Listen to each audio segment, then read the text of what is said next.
Hello नमस्कार, मैं हूं नीरज कुमार और आप देख रहे हैं मोबाइल न्यूज 24। वक्त हो गया है दिन भर के बड़ी खबरों की।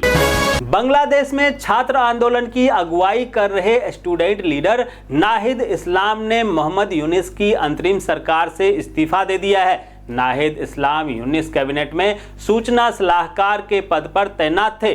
बता दें कि हाल ही में बांग्लादेश की अपदस्थ प्रधानमंत्री शेख हसीना ने मोहम्मद यूनिस के नेतृत्व वाली अंतरिम सरकार पर देश को आतंकवाद और अराजकता का केंद्र बनाने का आरोप लगाया था।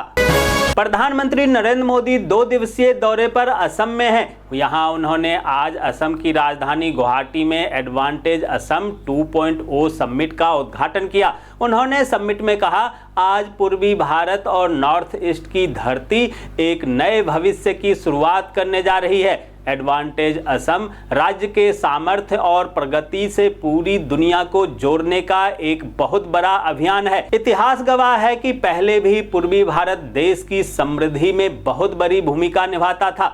कांग्रेस अध्यक्ष मल्लिकार्जुन खड़गे ने मंगलवार को एक्स पर हिंदी में एक पोस्ट में कहा कि सरकार ने SC, ST, OBC और अल्पसंख्यक समुदायों के युवाओं की छात्रवृत्ति छीन ली है और दावा किया कि सबका साथ सबका विकास का उनका नारा कमजोर वर्गों की आकांक्षाओं का मजाक उड़ाता है। कांग्रेसी सांसद शशि थरूर ने केंद्रीय मंत्री पीयूष गोयल के साथ एक फोटो पोस्ट की है। उनकी ये फोटो भारत ब्रिटेन व्यापार समझौते पर चर्चा के बाद की है।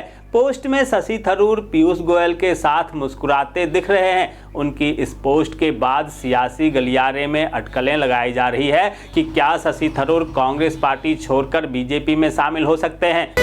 नई शिक्षा नीति को लेकर केंद्र और तमिलनाडु की सरकार के बीच विवाद बढ़ता ही जा रहा है। जहां तमिलनाडु के मुख्यमंत्री MK स्टालिन ने इस विवाद पर बड़ा बयान देते हुए कहा कि उनका राज्य एक और भाषा युद्ध के लिए तैयार है।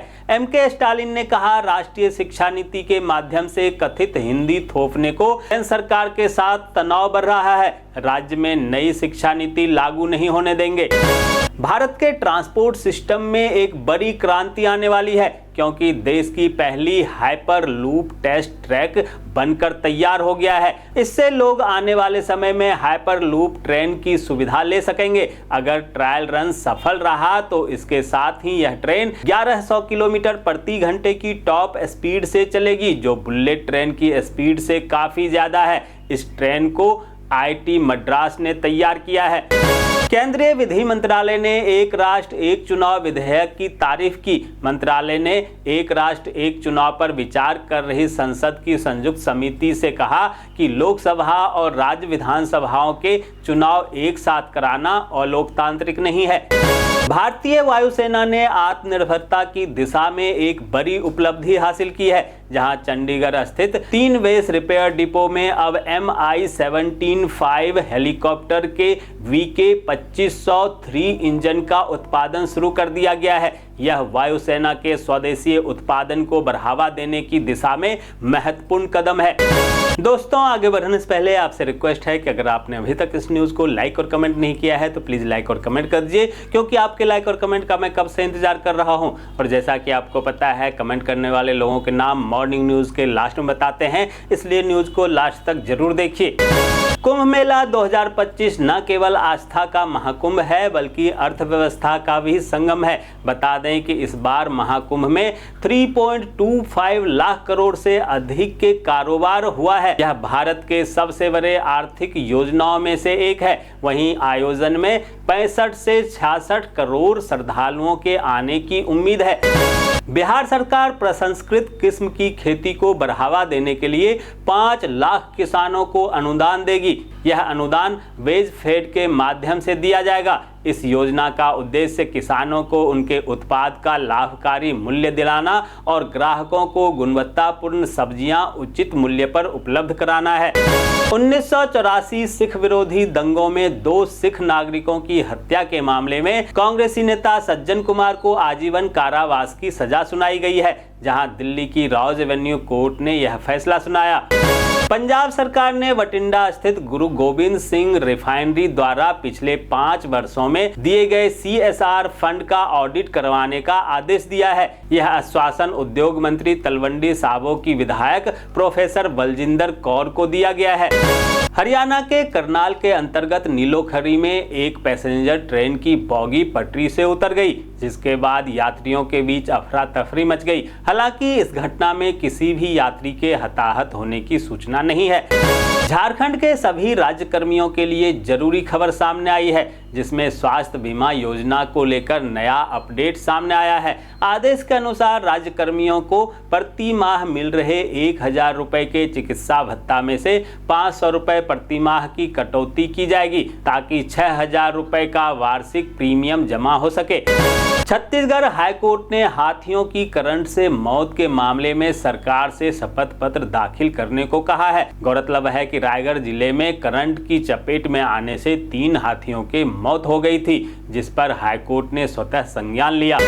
मध्य प्रदेश के मुख्यमंत्री डॉक्टर मोहन यादव ने कहा है कि हमारी सरकार बनने के बाद ही हमने टूरिज्म सेक्टर को सबसे पहले विकसित करने की कोशिश की। इसके मद्देनजर हमने एविएशन पॉलिसी में बदलाव किया है। टूरिज्म को बढ़ावा देने के लिए हमारी खुद की विमान सेवा भी है। कर्नाटक और महाराष्ट्र के बीच बस विवाद तुल पकड़ता जा रहा है। इस बीच महाराष्ट्र के परिवहन मंत्री प्रताप सरनाइक राज्य परिवहन निगम में मार्शल तैनात करने की बात कही है। उन्होंने कहा है, मराठी हमारा गौरव है और हमें अपने यात्रियों की सुरक्षा का ध्यान रखना चाहिए। राजस्थान विधानसभा में भारी हंगामे की वजह से सदन नहीं चलने पर पक्ष और विपक्ष दोनों की आलोचना हो रही है। इस बीच सदन सुचारू रूप से चलने के लिए स्पीकर वासुदेव देवनानी नई व्यवस्था लागू कर रहे हैं। इसके तहत अब लोकसभा की तर्ज पर यदि कोई भी सदस्य आसन की ओर बढ़ने की कोशिश करेगा या सदन की अवहेलना करेगा तो उनका निलंबन स्वतः ही हो जाएगा। प्रधानमंत्री नरेंद्र मोदी की ओर से मोटापे के खिलाफ अभियान के लिए देश भर से नामित किए गए 10 लोगों में जम्मू कश्मीर के मुख्यमंत्री उमर अब्दुल्ला को भी शामिल किया जाना बहुत कुछ कहता है। जहां अभियान में शामिल होने पर उमर अब्दुल्ला ने कहा, मैं इससे जुड़कर खुश हूं। दरअसल उमर अब्दुल्ला भी जानते हैं कि केंद्र सरकार के साथ मिलकर चलना जरूरी है। वहीं पीएम मोदी के अभियान से जुड़ने से उत्साहित उमर अब्दुल्ला ने 10 और लोगों को नामित किया है। बिहार पुलिस अवर सेवा आयोग BPSSC ने राज्य सरकार के मद्य निषेध, उत्पाद एवं निबंधन विभाग में सब इंस्पेक्टर के पद पर भर्ती निकाली है। उम्मीदवार 27 फरवरी से 27 मार्च तक आधिकारिक वेबसाइट पर ऑनलाइन आवेदन कर सकते हैं। अधिक जानकारी के लिए BPSC की आधिकारिक वेबसाइट पर विजिट करें। दोस्तों, मैं देख पा रहा हूं कि आप में से बहुत सारे लोगों ने इस न्यूज़ को लाइक किया है और कमेंट भी किया है, लेकिन अभी भी कुछ लोग बाकी हैं जिन्होंने न्यूज़ को लाइक और कमेंट नहीं किया है। उनसे भी आग्रह है कि प्लीज़ प्लीज़ प्लीज़ वे भी न्यूज़ को लाइक कर दें, कमेंट कर दें, साथ में शेयर भी कर दें। तो ये थी आज दिन भर की बड़ी खबरें। ऐसे ही खबरों से अपडेट रहने के लिए चैनल को सब्सक्राइब कीजिए, नोटिफिकेशन बेल को दबाइए, वीडियो को लाइक कीजिए और ज़्यादा से ज़्यादा शेयर कीजिए, ताकि आप और आपके जानने वाले रह सकें देश और दुनिया के तमाम खबरों से अपडेट।